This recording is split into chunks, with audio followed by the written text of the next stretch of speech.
Napipinto ng sumikat ang araw, gumising na tayo sa paanyaya ng bukang liwayway ng bagong umaga.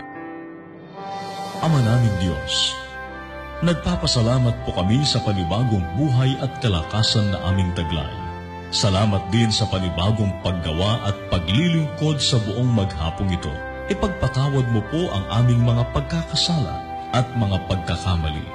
Iyo po kaming sangkapan ng karunungan sa aming mga pagpapasya. Tulungan mo po kaming maging handa sa aming pagganap sa aming mga tungkulin na may buong katapatan. At lagi mo kaming akayin na makipagtulungan sa ikabubuti ng aming sambayanan. Naway laging umusbong sa aming puso ang pag-ibig, pagmamalasakit at paggalang sa isa't isa at maagap na pagtulong sa aming kapwa. Iadya mo kami mula sa kapalaluan at pagiging makasarili at tulungan mo kaming mabuhay sa kapayapaan. Sa pangalan ng aming Panginoong Jesus. Amen. Magandang umaga po sa inyong lahat. Malugod po namin kayong inaanyayahan para sa isa pang pagsasaimpapuin ng Life Radio Lucena City sa AM Band. Ang Life Radio Lucena City ay isang himpilan ng radyo na pinangangasiwaan ng Anti-Mission Broadcasting Service Incorporated. Ang aming tanggapan at transmitter ay matatagpuan sa Barangay Silangang Maya, Lucena City. Ang Life Radio Lucena City ay magsisimula ng magsahimpapuin.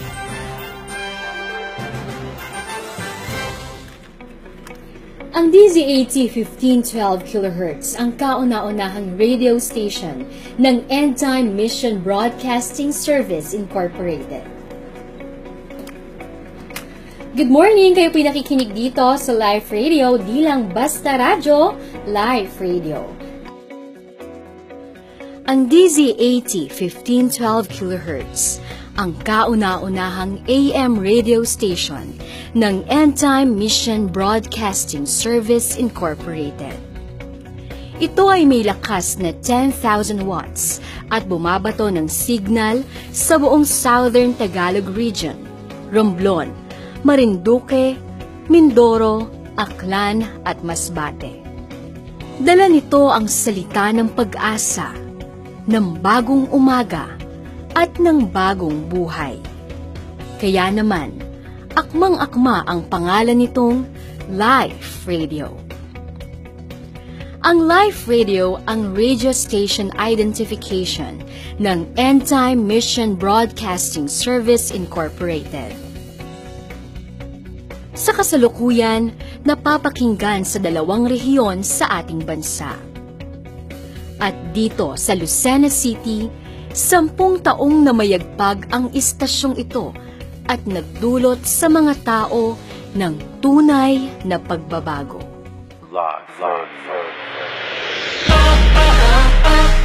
It's Life Radio.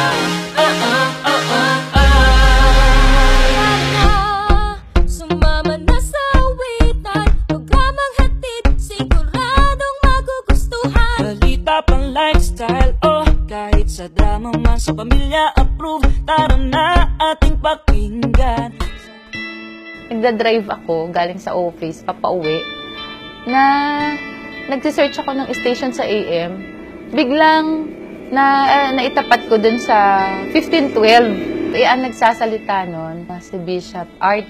Purihin ang pangalan ng ating Panginoon. Ito po ang Surer Word with Bishop Art Ferriol. Ang Christmas ba ay tradisyong tama o walang pinagbatayan? Ito po ay tradisyong tama. Bakit?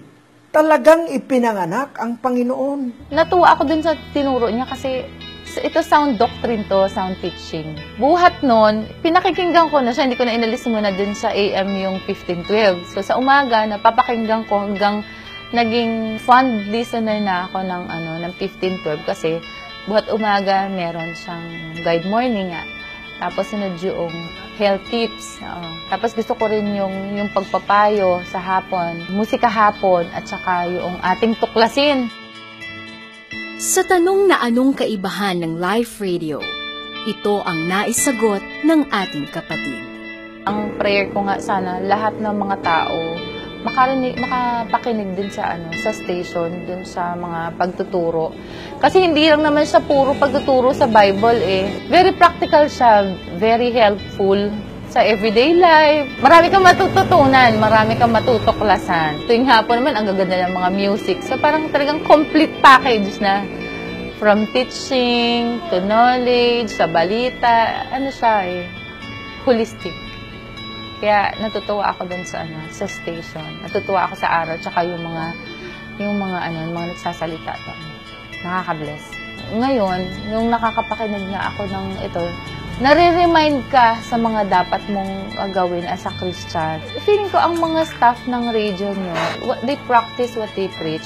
It's really in them na kung ano yung sinasabi nila sa radio, kahit off radio, yun pa rin sila. May pagkilala sa Diyos, may paglilingkod. Hindi lang trabaho ang ginagawa nila, kundi ito ay isang misyon.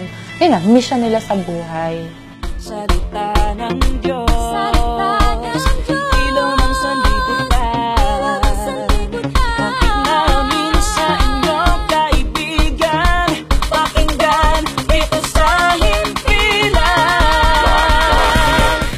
Bumili kami ng radio, magkasama po kami sa pagbili. Tapos nga po ay kami po nakinig na mag-asawa. Para pong siya'y naengganyo po bang makinig, gawa po ng mga drama, karakter sa Bible, yun ang pinapakinggan niya. Tapos, pagkatapos naman nun ay yun lang ang ni Apostol Arsenio Perio, yun ang kanyang pinapakinggan, yung mga tanong ng mga ibang nagte-text sa kanya, yun ang napakinggan niya. Di para siyang natauhan. Sabi niya sa akin, text tayo kay Sister Lawrence para ako magtatrabaho. Tapos, ngayon nga, tinext ko nga Sister Lawrence, pinag-pray niya kami. At wala nga siyang trabaho, hindi siya nakikinig. Hanggang sa pulmaga na siya nakikinig hanggang doon sa pagbukas ba ng alas 5. Tuloy-tuloy na yun. Hanggang sa kami nga itinext ni Sister Lawrence na pupunta daw siya sa bahay. Tapos lumipas ang mga ilang linggo, nagpupunta-punta na kami dito. Pagkatapos noon nabautismuhan na kami, mga ilang linggo pa pasamba-samba na kami. Sobrang laki ng pagbabago. Gawa nang siya nagkatrabaho. Bago pa siya nagpabautismo, nagkatrabaho siya. Hindi na siya nag-iinom. Yung napunta sa mga barkada, napunta sa kapitbahay namin para makipag-inuman, hindi na. Tapos yung paninigarilyo naman niya, nawala na rin. Umunlad-unlad yung aming buhay. Nagkaroon siya ng maisa-is na sweldo. Pag ako nagtitinda-tinda din, ay umayos. Yun ang napakalaking tulong na ipinapasalamat ko. Pangunahing nilalaman ng Life Radio ang mga mensaheng tunay na magbibigay laya sa mga tao mula sa isang buhay na walang pananampalataya. Paglaya sa buhay na walang patutunguhan at paglaya sa buhay na hiwalay sa Diyos. At ito ay dahil sa ang salita ng Diyos na mapapakinggan sa Life Radio ay dala ng tunay na sugo ng Diyos. Ay upang magsalita ng salita ng Diyos. Amen. Ang ituturo niya ay yung katuruan ng Diyos na matuwid. Amen. Naniniwala ako na siya'y talagang sugo ng Diyos.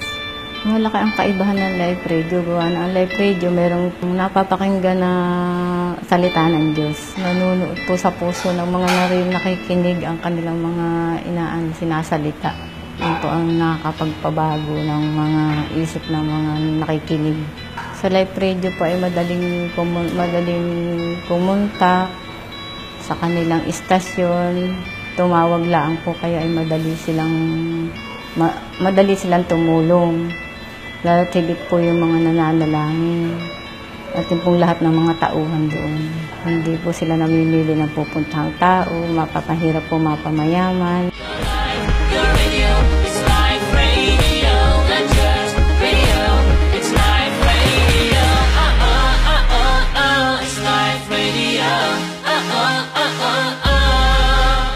Ako'y natrangkaso. Ako po'y nakahigdan na, kasama ko yung pamilya ko. Ako'y nakikinig na sa Life Radio. Tapos, nag-text ako, medyo masamang piramdam ko, natuwa ako, napakinggan ko na nagpa-prayer request ako. Nagpasalamat ako sa Panginoon na sila po ang nagbigay doon na ako po ay nagaling. Yung doon ko na nabuksan ko na yung kaisipan ko. Nalapitan ko na sila at tumawag din sila sa akin. Yung first time ko yung pagsamba, una sa lahat ako'y natutuwa. Siyempre na nakikinig muna ako sa kanila at nagmamasid ako kung ano ba ito. Pagkatapos na nun, parang ako, pero masaya yung puso ko. Pagkalinggo na yun, nag-decide na ako na ako'y magpa-baptisin.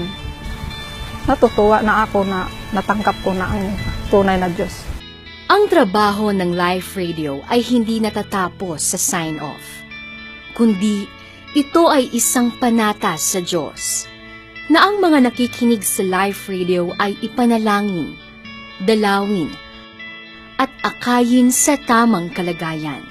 Ang alagaan sila ng mga katotohanan ng salita ng Diyos at ng mga kaalamang makatutulong sa kanila sa kanilang pang-araw-araw na pamumuhay.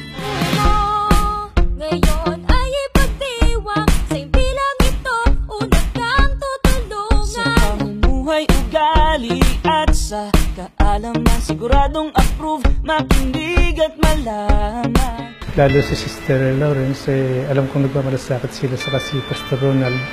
Kasi minsan, hindi lang ilang beses na pumupunta sa bahay ng Sabado, kahit nag-iisa, kahit na umuulan. Sipag naman ng pastor. Nakikita ko naman yung kanilang pagmamalasakit sa kanilang mga inaakay. Lagi kang inaalala. Naiba dahil mga nananalangin, yung marami silang mga binabasa sa Bible na ikaluluwag din ng makakalis ng mga problema, makakagaan sa pakiramdam.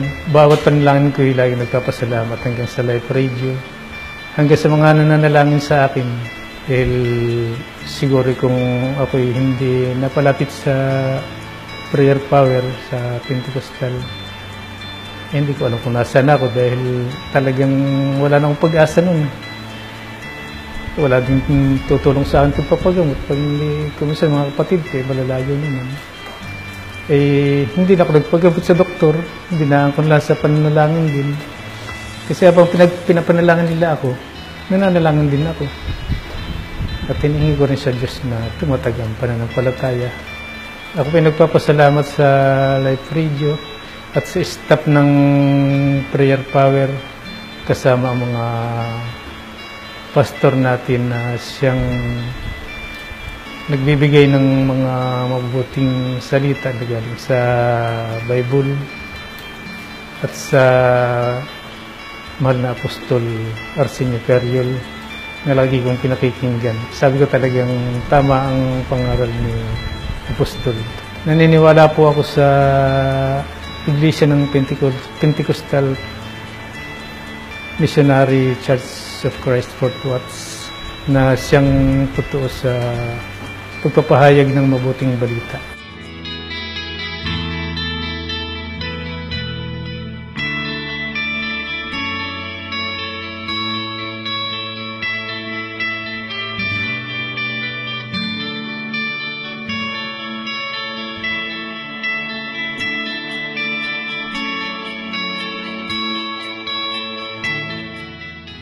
Sa bawat araw na inyong nakakasama ang Life Radio, ay mananatili itong nakalaan para sa inyong higit na ikahuhusay, sa higit na paglinang sa inyong kaalaman upang maging isang mabuting mamamayan. At higit sa lahat, upang maibigay ang inyong espiritual na pangangailangan. At yan ang pangako ng Life Radio para sa isang buhay na tunay at karapat-dapat ipagdiwang.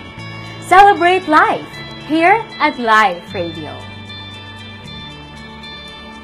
Take! Lusog pag-aasama! Lusog! Lusog! Tingnan niyo mga kasama! Papalusog sa atin ang mga Israelita! At ang mga sundalong kasama ni Moab ay hindi mga pangkaraniwan.